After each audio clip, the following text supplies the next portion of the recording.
ഗൺമാൻമാരുടെ മർദ്ദന കേസിൽ നടപടി വൈകിയാൽ എം.ആർ. അജിത് കുമാറിന് DGP-ആയ സ്ഥാനക്കയറ്റം നൽകേണ്ടിവരും. നിർണായക സ്ക്രീനിംഗ് കമ്മിറ്റി യോഗം അടുത്തയാഴ്ച ചേരും. യോഗത്തിൽ DGP റവാഡ ചന്ദ്രശേഖരന്റെ നിലപാട് നിർണായകമാണ്. ഗൺമാൻമാരുടെ മർദ്ദന കേസിലെ DGP-യുടെ റിപ്പോർട്ടാണ് എം.ആർ. അജിത് കുമാറിന്റെ ഭാവി നിശ്ചയിക്കുക. നടപടി വൈകുന്നതിൽ A.D. Thomas MLA അതൃപ്തനാണ്.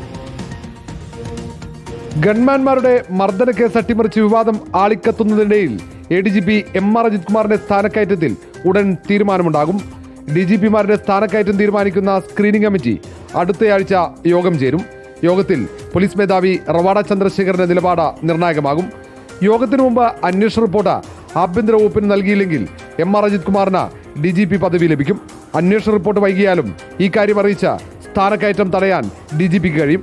അതേസമയം യോഗത്തിനു മുമ്പ് എം.ആർ. അജിത് കുമാറിനെതിരെയുള്ള നടപടി ശുപാർശ ആഭ്യന്തര വകുപ്പിന് കൈമാറാനാണ് DGP-യുടെ ശ്രമം. അന്വേഷണത്തിൽ വ്യക്തത വരുത്താൻ SIT-യോട് DGP ആവശ്യപ്പെട്ടിരുന്നു. SIT-യുടെ മറുപടി ലഭിച്ചാൽ പിന്നാലെ ശുപാർശ കൈമാറാനാണ് തീരുമാനം.